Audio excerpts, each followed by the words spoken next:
Welcome to Radical Release, a healing series within There's No Way I Signed Up for This. This series was born in the in-between, the moments no one claps for, the silent breakdowns, the whispered prayers, the kind of healing that happens when no one's watching. This isn't about getting it all right. It's about learning to return to yourself with gentleness, with faith, and with enough grace to know that not having all the answers still means you're enough. Here, we talk about love after loss, peace after chaos, and how to hear God again, even when it's been quiet for a very long time. So take a breath. This is where we begin the radical release. Hey everybody, welcome back to our next episode in the Radical Release series. I want to thank everybody for the feedback. It looks like this series is needed, much needed, from what I'm seeing, what I'm hearing, and I'm so happy I'm being obedient here and doing what I'm being instructed to do to put this out for you all. This episode today, this episode was born in the quiet, in the pain, in the questions no one could answer. This episode was created not as a teacher, but as a witness, because I'm currently living this right now. I've cried out, God, I did everything right, so why did this still happen? It hurts. In the last few weeks, I've had to say goodbye to multiple people. Some that felt like family, and some who were family.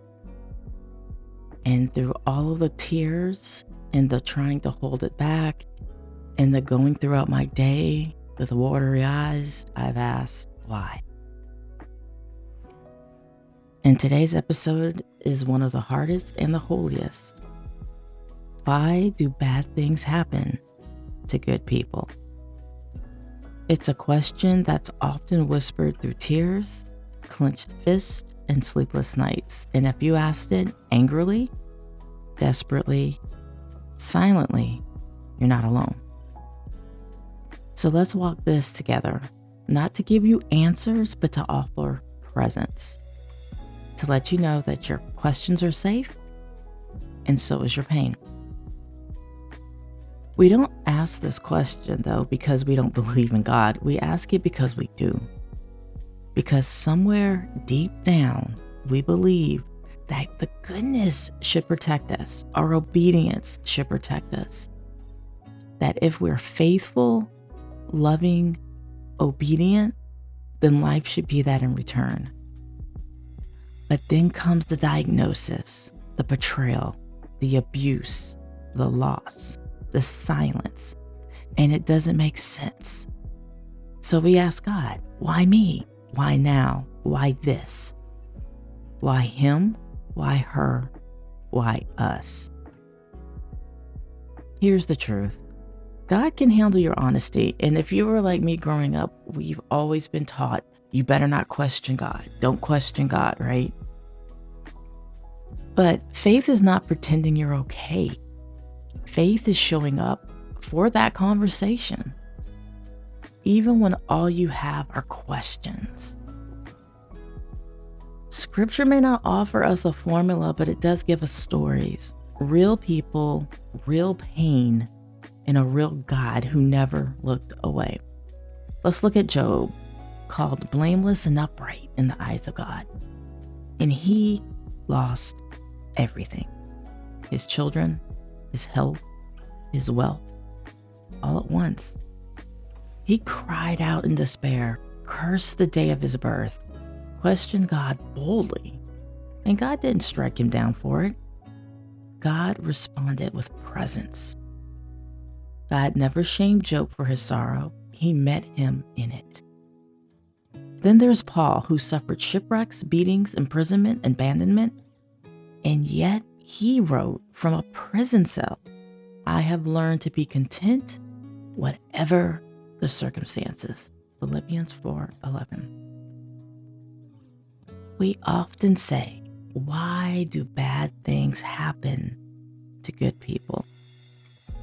But the Bible is full of good people walking through fire, not because God didn't love them, but because he was forming them into something deeper.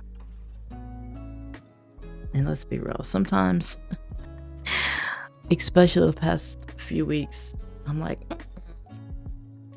do I really need to be formed right now? Do I need to be thrown into something deeper at the moment? I kind of just want to sit here and cry. Being chosen does not mean being shielded, though. Being faithful does not mean being spared. And let's not forget Jesus, the most sinless, perfect soul to ever walk the earth, beaten, mocked, and crucified. And in his final breath, he asked, "My God, why have you forsaken me?" Even the Son of God felt the weight of heaven's silence. God's love is not proven by how easy your life is. It's revealed by how present he is in the middle of it. And just a little insight on me, little vulnerable moment. When I do have those moments when I question, why? Why has this assignment been placed on me? Why are these individuals who I need to talk to or interact with? It kind of makes me think back of Jonah, right? And not wanting to go to Nineveh, and we found out what happened there. But he got him through it. But every time I go into prayer with that question, like, why me? Why is all this stuff happening to me or to the people around me? I'm always given the example of Jesus. Why him? Right? So we have to understand that our obedience or faithfulness, it does not exempt us from pain. So what do we do with the pain then, right? We can't bypass it. We don't want to minimize it, and we don't want to compare it. What we do is we bring it to God. We bring it to safe people. We bring it to journal pages. We bring it to silence. We ask the hard questions and trust that God is big enough to hold our heartbreak and our hope at the same time. Pain is not a sign that God has abandoned you. Sometimes it's the doorway where he meets you most intimately.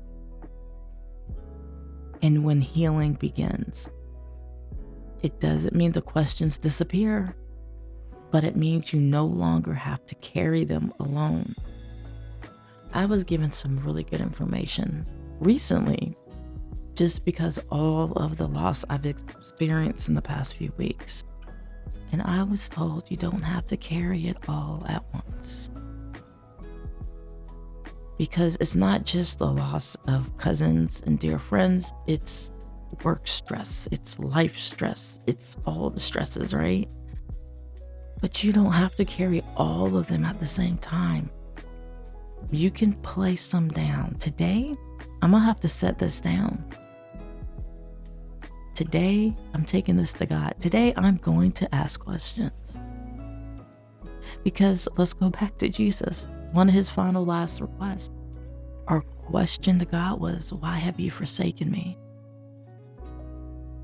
So yes, it's okay to ask questions.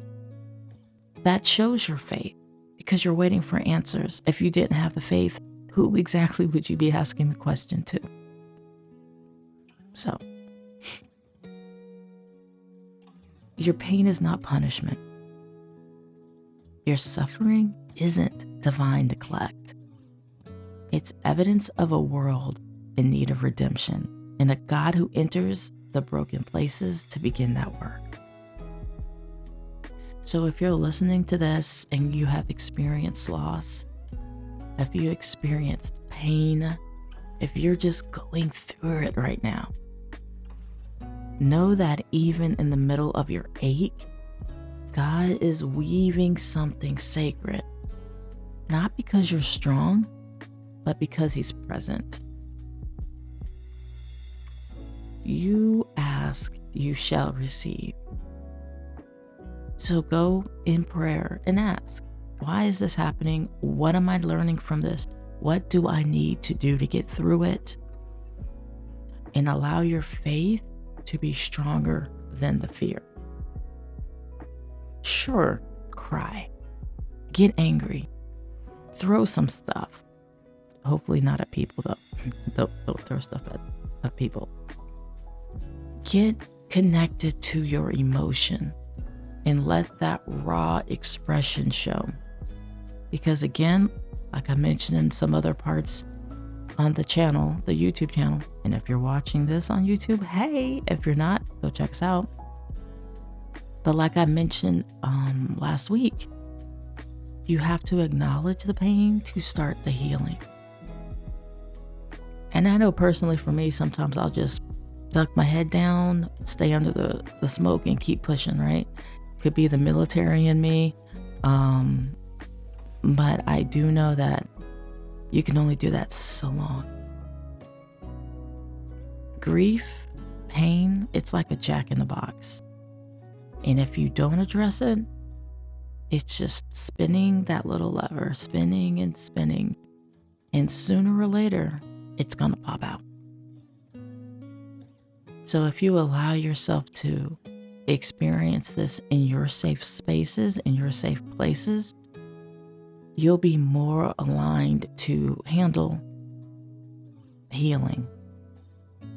You have to acknowledge it so you can start it. So, here are some takeaways. You are not weak for asking why. You're human. You're human. We are put into these bodies to have this human experience. And having questions, entering into conversation for more information from God is what He wants. It's the dialogue. It's the intimacy. We also know biblical figures suffered deeply and still remained in God's story. Many of them asking those questions. They weren't struck down.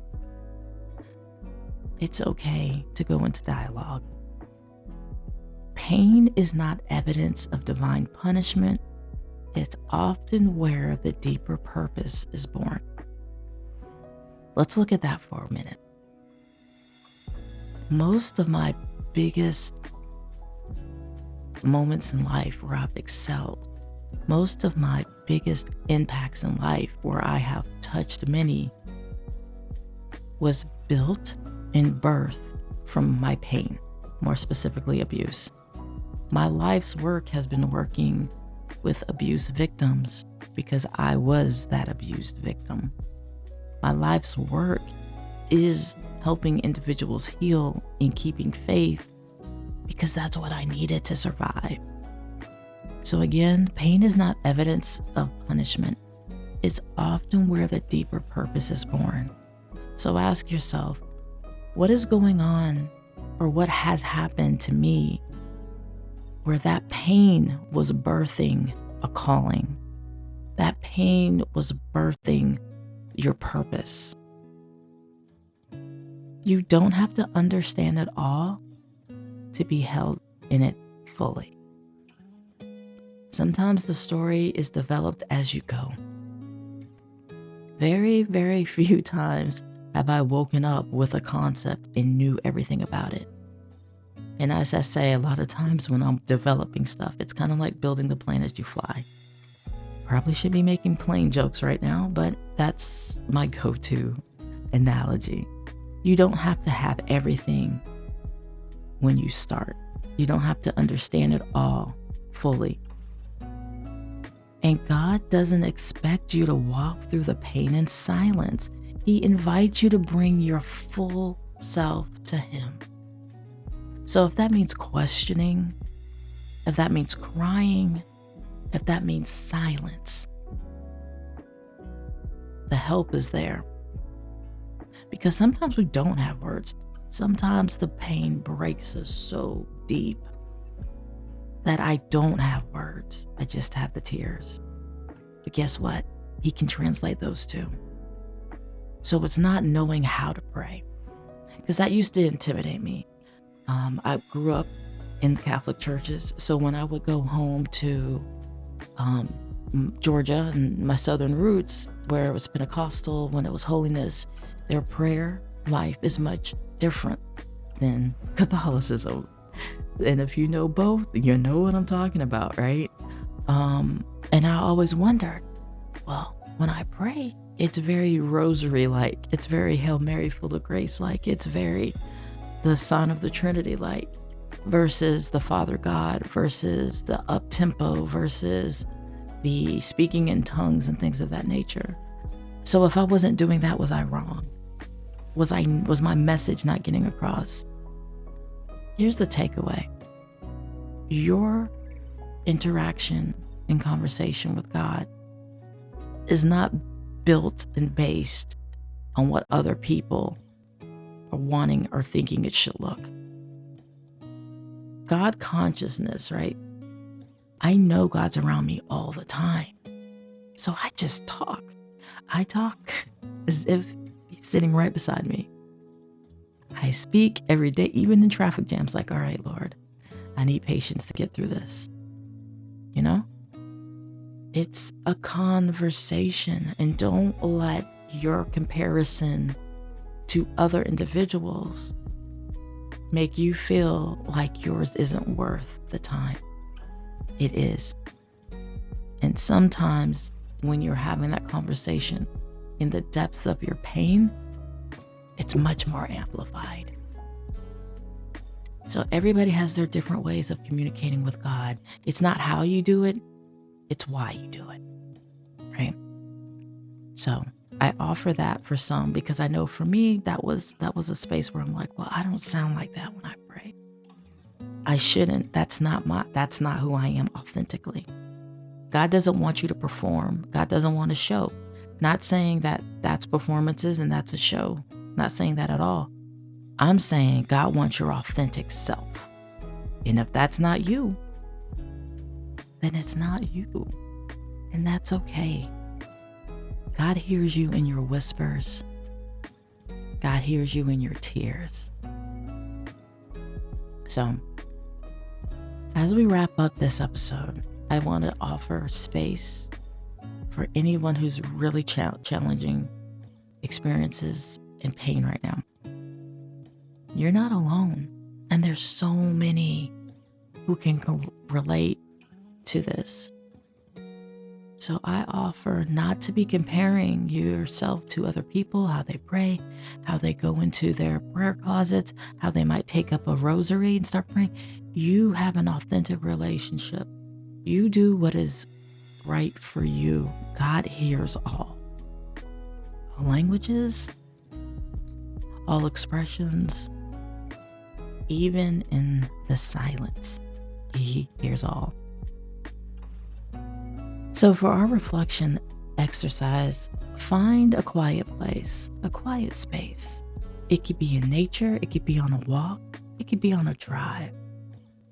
And ask yourself, what is one moment of suffering that still feels unanswered? Again, we have to acknowledge the hurt and the pain so we can heal it. So what is one moment of suffering that still feels unanswered? What might it mean to allow God into that question instead of waiting for a solution, right? I know, again, growing up in military spaces, it's very stoic. It's very you push through, wipe some dirt in it, suck it up, buttercup. That has built an environment for me where vulnerability was a bad word, right? Like, this is not a big enough issue to take to God.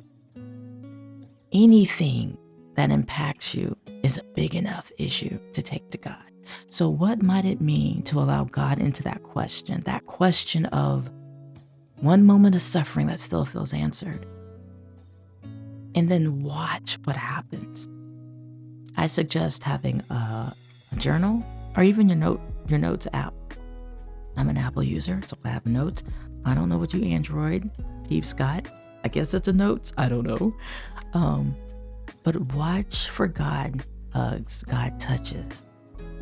Watch for answers through conversations, through things you see on TV. If you don't watch TV, through things you hear in songs. He will communicate to you what those answers are. Some of you might be receiving some of these answers in the podcast. So when you're doing these journaling, a prompt to use could be, God, I don't understand this pain, but I want to invite you into it. Show me that you're near and help me carry what feels too heavy alone. You were never meant to carry the burdens alone. So again, and I'll put the prompt in the description box below. God, I don't understand this pain, but I want to invite you into it. Show me that you're near and help me carry what feels too heavy alone. And then I want you to watch what happens. And for you scientific minds who always are looking for results, write it down, take a note, make a voice memo when you start to see answers revealed. So let's close with this affirmation. I am not alone in my questions. I am not abandoned in my pain. God is here, even when I don't understand. So that's where I want to end this episode here. Offering space to ask the questions. Offering space to seek deeper meaning. Because like I said earlier, sometimes in these moments of pain is where your purpose is born or where it's enhanced. You do not have to carry this alone. You were never meant to. So look for the answers, ask for help, and allow yourself to receive it. I'll be praying for you all. And as always, if this has been helpful for you, or you know someone who could benefit from it, go ahead and share it. And if you're listening to us on the YouTubes, go ahead and subscribe and help us get this information to the individuals who might need to hear it and have a little bit of encouragement. Thank you all for being here. Thank you all for showing up. And I look forward to connecting to you and with you in our next episode. Take care.